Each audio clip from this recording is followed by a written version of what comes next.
Alam niyo ba bang two-thirds ng Swiss students dito ay mas pinili kumuha ng vocational kaysa mag-aral sa university?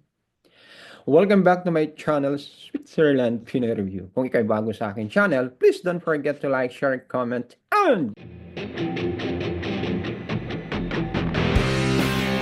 subscribe para updated ka sa mga upcoming videos natin. Tamang na rin yung mga kaibigan, pag-uusapan natin dito ang education system ng bansang ito.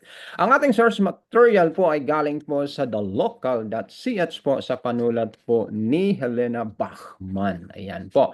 Pag-uusapan natin dito yung vocational at syempre yung university at ano mga fields ang pwedeng aralin sa vocational course. Okay. At magkano ang kikitain at mamaya i-compare natin ng konti yung kikitain ng graduate ng university at saka yung nagtapos ng apprenticeship or vocational. Okay. Unahin natin muna dito yung compulsory education. Dito, pag sinabi kong compulsory education, dito talaga dapat mag-aral ang bata. Okay. Dapat magtapos ang bata mula kindergarten hanggang at age of 16. Okay. Pagtugtong ng 16 po, by the way, libre yon. Okay. Pero pagdating ng 16 po, ay ano na sila, mayroon na lang choice na pumili kung anong gusto nilang tahakin. Sila ba ay kukuha ng university o sila ba ay kukuha ng 3-year vocational education and training, yung VET na sinasabi natin. Sa ibang salita, apprenticeship po ito. So, kadalasan o sa hindi, ang iniisip natin, pag graduate ka ng university, ikaw lang yung parang mayroong kakayahan or potential na makasumweldo ng malaki kung ikaw magtrabaho. Pero wag ka, iba ang bansang ito. So, pagkatapos po ng compulsory education, yung two-thirds na sinabi kong mga Swiss students, ay dumadaan sila ng dual track program. Anong ibig sabihin nito? Ito, 2 araw, papasok sila sa vocational school nila at 3 araw sila ay mag-apprenticeship or mag-under ng OJT. Depende po sa sektor kung anong papasukin nila. So, anong mga fields naman ang pwedeng aralin sa vocational na to? Ito na, business and commercial, administration, retail, tourism, construction, information technology, arts, wellness services, at marami pa pong iba. Ayon po sa Education Swiss platform, lahat-lahat mayroong 230 professions na pwedeng aralin sa vocational course na ito. Grabe, nagulat ako. Ang construction, inaaral dito. Yung sa Pilipinas sa atin, di ba, yung mga construction workers, kahit hindi nag-aaral, mahusay naman pumukpok at bumuo ng building. Pero dito, inaaral po. All right. So ano nangyari doon sa 1/3? Ito yung 1/3 naman ng mga estudyante ay pinili nila mag-aral sa isang university. Okay. Meron pala tayong 2 university na sikat dito sa bansang ito, sa Europa at sa okay, parallel din siya sa US at iba pang mga galing na bansa, yung University ng Zurich or Zurich at saka yung Lausanne. Okay. So, pagkatapos ng 5 years ng completion ng kanilang vocational training, itong mga, siyempre, papasok ka na sa trabaho. Kadalasan naman, pag ikaw ay nag-apprenticeship, halimbawa sa hotel, doon ka nag-apprenticeship ng 3 years, usually, hinahire ka ng hotel. Okay, doon ka na rin magtrabaho. Pero kung ayaw mo naman, after training, lumabas ka, pwede rin. At may allowance to guys ha, pag nag-training ka sa hotel na lang, kasi yun ang gamay ko, ay pag OJT ka rito, meron kang allowance. Okay, depende. 1,000 plus. Allowance doon sa estudyante. Okay. So, ngayon pag-usapan natin yung average nakikitain ng mga graduate ng vocational. Okay. Ito yung average na sweldo after 5 years ng kanilang pag-aaral. Siyempre, 3 years, di ba, na apprenticeship. Tapos mag-start pala ng pagtatrabaho, 'di ba, ng talagang 100% na trabaho na.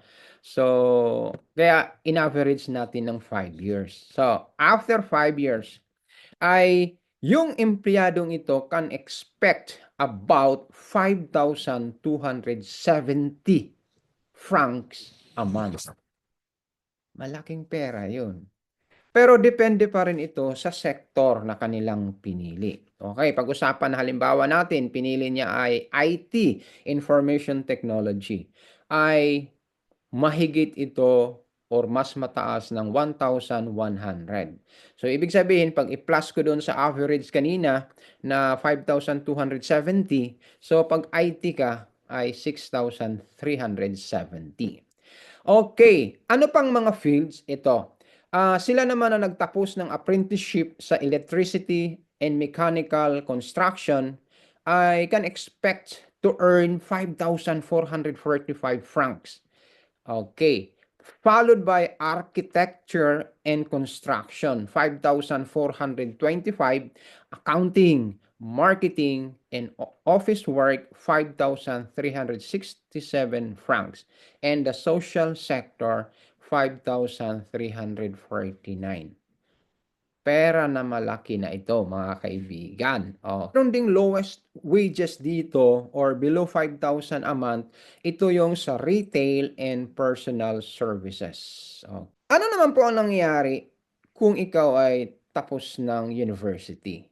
Ayon po sa figures, base po sa report ng Federal Statistical Office, ay meron talagang considerable difference between salaries of vet at saka university graduates. Common naman yon.